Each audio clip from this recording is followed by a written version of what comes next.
Ao anatin'ny fandaminana tanteraka ny amin'ny lafiny fitantanana amin'izao fotoana izao ny commune Antananarivo renivohitra.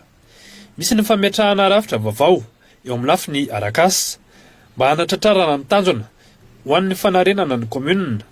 Araka izany dia ny fanomezana sehatra manokana ho an'ireo mpiasan'ny commune Antananarivo renivohitra izay manana traikefa sy manana mari-pahaizana amin'ny lafiny ara-pitantanana mba ahafahan'izy ireo mitondra ny anjara birikiny amin'ny asa fanarenana manoloana ireo olana setrain'ny commune na miaraka amin'ireo mpiara-miasa ary hiara-entana amin'izany raha araky ny fanazavahana nentin'ny ben'ny tanàna ary lala Ramanatsoa. Niona tamin'ny mpiara-miasa tamiko izay manana diplôme licence miakatra nangataka fiara-miasa amin'zareo ny amin'ny anatevin-daharana ny fanarenana ny commune satria manana olona manam-pahaizana tsika, manana olona manana traikefa ary manana olona mahafantatra tsara ny olana sedrain'ny commune urbaine. Miona koa amin'ireo mpiara-miasa manomboka ny amin'ny ambaratonga ambany indrindra ka hatreny tenatenany mba hanana fijery iray ary hiara-entana mba hanarina ny mety ho lesoka sy mamparefo any commune urbaine Antananarivo. Ny azoko lazaina aminareo moa dia amin'ny lafiny ara-bola dia tsy atahorana na ayaina ny karamam-piasa. Tsy atahorana kosa nefa ny lafiny ara-bola ny commune Antananarivo renivohitra amin'izao fotoana izao, indrindra eo amin'ny fahefana ny karamam-piasa. Atao mangarahara ny fitantanana ny commune ho ny fanazavana nentin'ny ben'ny tanàna hatrany ka isan'ny taritra pahibe maso amin'ny fitantanana sy ny lalam-bola mandritra ny embolana ho an'ny commune Antananarivo renivohitra. Ny azoko lazaina aminareo moa dia amin'ny lafiny ara-bola dia tsy atahorana na ayaina ny karamam-piasa. Ny fidiram-bola atao anatin'ny commune urbaine Antananarivo dia mizara roa. Misy ny fiskale ary misy non fiskale.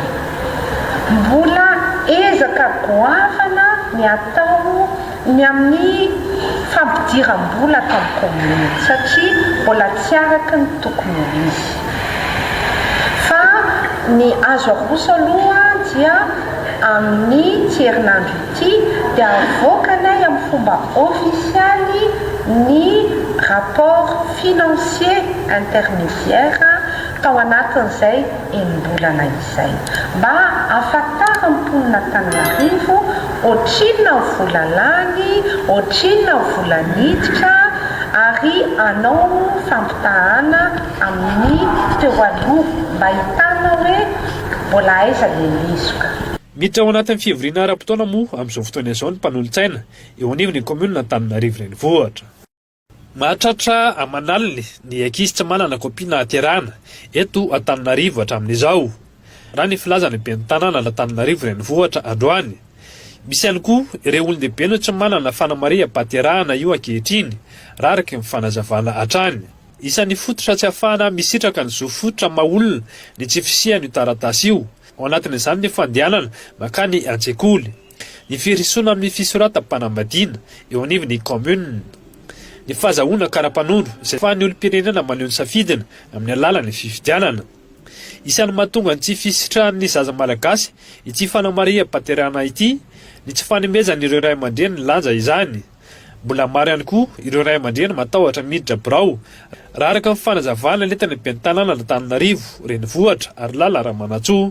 Taona 2024 dia 12 000 ny kopia nozaraina teny anivon'ny arrondissement enina ho an'ireo ankizy izay avy any amin'ny fianakaviana sahirana.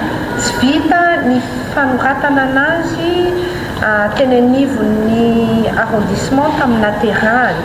Miara-miasa amin'ny vondrona iraisam-pirenena ho an'ny firenena miteny teny frantsay na ny OEF ity commune ity tao anatin'ny taona maro amin'ny fampiasitrahana mamaim-poana ireo ankizy hatramin'ny olon-dehibe izay tsy manana ny fanamariam-pahaterahana io. hatramin'ny taona 2024 nahatratra 7 sy 2 alina ireo ankizy sy tanora eo anelanelany ray hatramin'ny 17 taona no nahazo izany. Tanjona ho an'ny commune Antananarivo renivohitra ao anatin'ny 2 taona manaraka indray nisy olona miisa 4 sy 2 alina raha araka ny fanazavana hatrany. Natao sy ny androany teto amin'ny lapan'ny tanàna Antananarivo ny fiarah-miasa ny Organisation internationale de la francophonie sy ny commune urbaine zany ny amin'ny fanaovana ny copie forbe. Raha tamin'ny ankehitriny dia ity sonina ny fanaovana ity dia manamarika zany fa ampitomboana roa avoeny ireo kopia izay hozaraina ary asa be no takin'izany.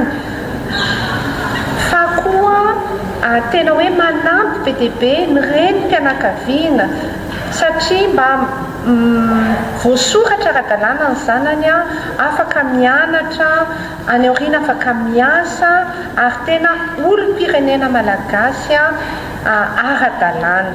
Ao anatin'izay fanatanterahana an'izay fikarakarana ny kopia 24,000 isa zay dia misy fampiofanana mba miara-miasa eto anivon'ny commune urbaine Antananarivo na mifandraisana koa an'ireo ray aman-dreny tanoratra ny zanany mba tsy ho voakitakita izy rehefa miditra any anatin'ireny arrondissement ireny, mba ho voaray tsara izy ary mba ho atoro azy ny dingana rehetra mety ilavana anazy na dia hoe guichet unique ary tsy tokony hivezivezy izy fa haitsika loatra fa mbola maro ny matahotra manantona birao-mpanjakana.